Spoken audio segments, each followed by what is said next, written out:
Yung susunod kong tanong, Senator, no? What really changed? Kasi alam na natin yung mga rallies na yan, di ba? Pero what led to the change of heart? What do you think, no? Siyempre, makakasagot lang nito yung Pangulo. Pero ano sa tingin nyo?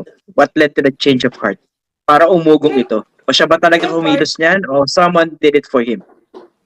Well, partly ay tingin ko yung statement ni Enrile na nagalit siya dun sa pangba-blackmail ng Iglesia ni Cristo na sabi niya hindi ito pwede. It will set a bad precedent na sinangayunan naman ng presidente, kung maalala mo. Di ba? Sinangayunan niya na it will set a bad precedent. Parang medyo na-provoke yung Malacanang at saka yung Kongreso na pinahamon kami no? Ikinakanto kami ganon. So, yun ay isa na nakakontribute.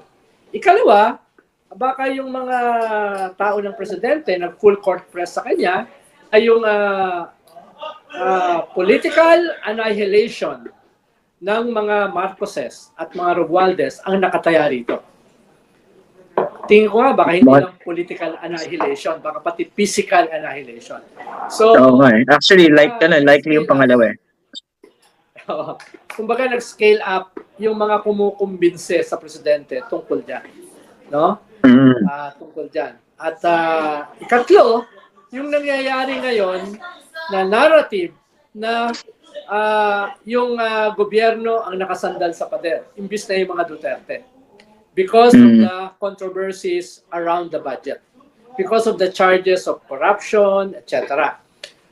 Na marami na dati ay hindi naman kalaban ng gobyerno ang pumuposisyon against the government. So, yung third reasoning is perhaps to change the narrative and bring back the narrative back to the Duterte. Katulad kasi kung saan napupunta na.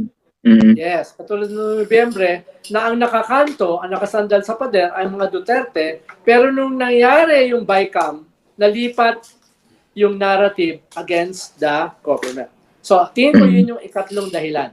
Then again, yung sinabi kong tatlong dahilan may be wrong dahil hindi natin alam paano mag-isip ang presidente, no? Sabi nga ng host, nadadaga dati, no? Kaya hindi natin sigurado saan siya nang gagaling, ano yung kanyang motibasyon. Pero baka nakatulong pa yung pang-urot na yun no? Yung pagsasabi ng paulit-ulit na dinaraga, no?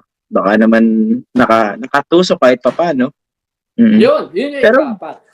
Dahil yun ika-apat. Ako nakikinig yung Malacanang dito sa walang kwentang mga usapan dito. Hindi ko alam bakit. Tingin ko nagtsatsaga. Huwag sabihin nakikinig. Pero interesting tong away ng Team Kadiliman at saka Team Kasamaan, no? Parang Godzilla versus King Kong. Hindi mo alam kung sino yung una ngayon o whatnot, no? Interesting talaga, no? Pero explain natin sa mga viewers na impeachment pa lang po pinag-uusapan dito. Impeach, ibig sabihin formally accused of committing an impeachable offense yung Vice President. Yes. Aakyat pa po yan sa Senado para magkaroon ng trial kung saan kailangan niya ng 16 votes at least para ma-convict. Yes. Impeachment is different from conviction. Okay? Yung susunod na tanong ko, Senator, ay ano ba yung malinaw na ba kung ano yung articles of impeachment, yung mga basis na ginamit nila? Yung violations na sinipe? Itatanong ko dahil hindi ko napanood yung nangyari. Hindi ba pwedeng itanong sa congressman na katabi ninyo?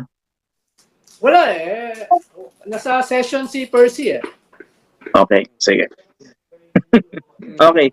Pero malinaw naman yan, di ba, yung binabanggit dyan, yung confidential fund, 612.5. Di ba? Yes. Yung hindi may paliwanag. Okay, puntahan natin sa yung threat sa presidente, ng assassination, yung confidential fund, no, yung disallowance ng COA, no, etc. No? So, posible na pumili lang sila ng isa, posible rin na kinonsolidate, which I doubt, dahil wala namang panahon para i-consolidate. No? So, hindi ko alam kung ano talaga yung pinirmahan. Exactly. Teka, 1 second, tatanong ko.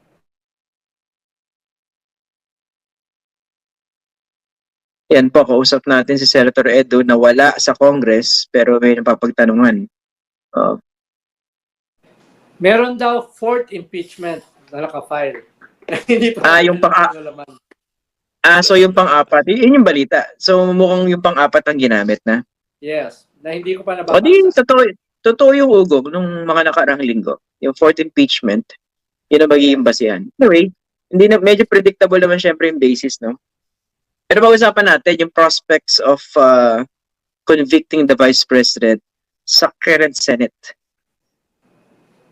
Especially in an election year. Well, for now, uphill dahil nga yung question ng panahon. Although yung panahon can be relative dahil kahit siya magsimula sa 19th Congress ng Senate, ay pwede siyang theoretically mag-proceed do sa 20th Congress ng Senado. Theoretically. So, yung time is relative. Pero offhand, parang kulang sa panahon. Ikalawa, for now, ay parang yung mga naglabas ng statement sa Senado ay parang hindi sapat para makonvict. Kung ngayon ang starting point. Kung bukas ang botohan for trial, baka mahirapan. Pero, pwede kasing several months pa yan na mangyari at within that several months, marami yung pwede mangyari. Yung pressure sa senador, galing sa publiko, and other possible sources. At halimbawa, ngayon na na-impeach na yung Vice President, pwede nang i-lift yung bank secrecy laws, pwede nang buksan yung kanyang mga bank accounts para makita kung totoo ba yung sinasabi ni Senator Trillanes na bahagi ng pumasok sa kanyang accounts ay galing sa mga drug lords, pogo lords, and other lords. No? Pag yan ay na-expose, pag yan ay napatunayan na totoo, then another additional pressure yan sa mga senador. Sila ba ay hindi magko-collect ng isang vice president na na-link sa drugs at sa pogo? So that could be an additional pressure on the Senate. No? Yan ba ay makaka-increase ng approval for conviction sa populasyon? Kung yan ay lumabas, it could have an effect on the population, no? At other pressures na bahala ka nang mag-imagine kung ano yung other pressures na yan. Yung kausap po natin, eksperto po siya dun sa other pressures. Pero mamaya natin pag-uusapan yung forms of other forms of pressure. Gusto ko lang explain sa mga viewers natin, yung impeachment process, both legal and political, pero in most cases, more political than legal yan. And there are many different factors to consider. One of them, public opinion. So yung nakikita nyo kunwari ngayon, baka agrabyado si Sara Duterte, baka naman paggulo ng impeachment trial itself, may mga ebbs and flows yan. Makikita, may ebb and flow na makikita mo na minsan nakakalambang, minsan nadedehado. Pero malaking bagay dyan syempre yung katotohanan. So very powerful yung impeachment court. Marami siyang pwedeng ipatawag, pwedeng isampina ng mga dokumento. At doon malalaman kung totoo yung mga allegations tulad ng mga sinabi ni Senator Sonny Trillanes. Pero gusto kong banggitin dito, no? Kasi kumpara doon sa huling impeachment trial na nasaksihan natin ng 2012, hindi pa ganun katindi yung power ng social media. Hindi pa ganun ka-powerful yung mga trolls. So I think it's another factor that has to be considered ngayon, di ba? Kasi matindi yung troll army na talagang tinitwist, piniflip yung narrative, di ba? What do you think? Yes, pwedeng maging bagong variable yan. Sino ba magdo-dominate sa virtual world ng social media?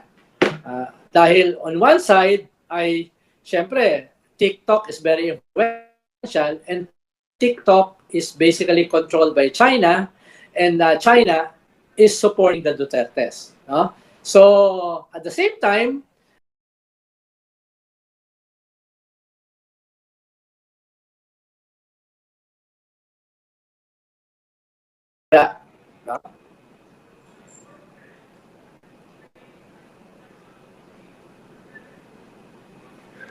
sabi ko, nagalit yata yung guest natin, bigla nawala eh. Parang nagalit yata sa sinasabi niya.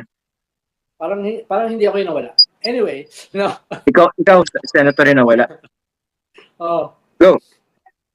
Anyway, and also yung kaibahan, may several Damocles swords at play.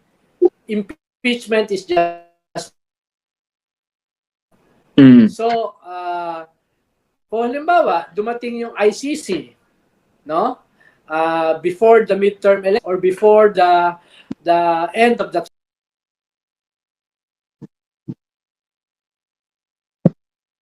Ako pa rin? Ikaw yung nawawala. Ikaw. Papagalitan ko na ba yung Kongreso sa hina ng kanilang wifi? Oo, ayusin yung wifi nyo. Nag-i-impeach kayo, ang hina ng wifi nyo. Kung dumating sakali yung ICC, then ito ay another negative Duterte's. Then another positive element for conviction. Kung sa Abril, magpa-file ng mga criminal cases against the Vice President, the former President, the cohorts, no? Then that is another nail on the coffin of the Dutertes and another pressure on the senators to convict. No? At that will happen fast in April. No? Hindi ko na papaliwanag bakit Abril.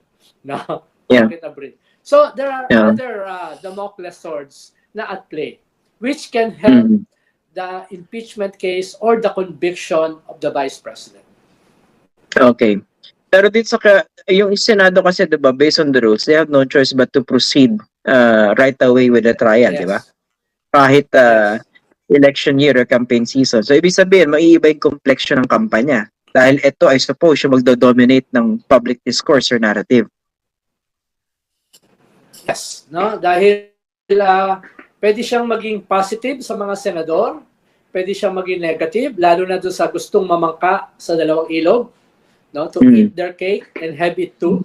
No? So, pero, sinasabi ko nga, depende yan doon sa mga ibang variables like sabi mo nga social media, yung lifting ng bank secrecy laws, no? At saka yung ICC, yung cases to be filed.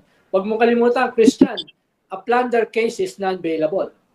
No? It's non-bailable. So, kung mangyari yan, baka habang tinatrial yung Vice President ay posibleng nakakulong.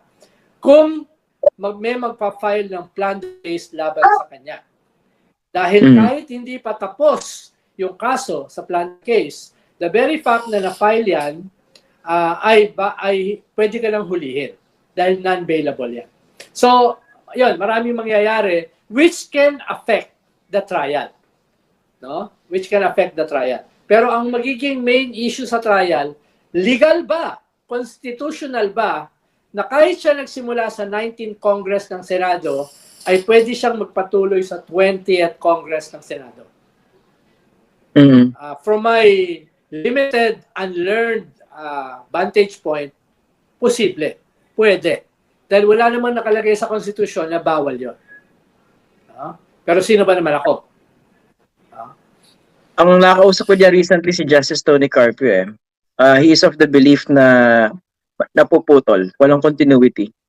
Kasi 'di ba every Congress back to zero pati mga filing ng mga ng mga bills, 'di ba? Tsaka resolutions. Tapos ang binabanggit niya yung Senado, 'di ba, yung 12-12, something to do with that. Anyway, pero doon tayo pumunta saka natin pag-usapan yan. Yeah, pero quick answer lang. Tama yun. Pag legislation, pag bills, yan, pag hindi yan natapos, hindi naging batas, back to zero ka dun sa susunod na Kongreso. Pero yan ay legislation. Yung Senate as a quasi-judicial body is different from the Senate as a legislative body. As a legislative body, pagkatapos ng term mo, hindi na aprubahan yung bill, back to zero yan. Pero as a court, no? As a court, not necessarily. Dahil kahit naman magpalit, halimbawa, yung judges sa Sandigan Bayan, magpapatuloy yung kaso. Hindi ka naman kinakailangan mag-refile ng kaso. As a court, no? As a court. Pero then again, it will be in the hands of the Supreme Court to interpret that, no? Pero I'm almost sure may mga former Supreme Court justices na maglalabas ng kanilang opinion sooner than later. No, salamat for that legal opinion, Justice Ronald Llamas.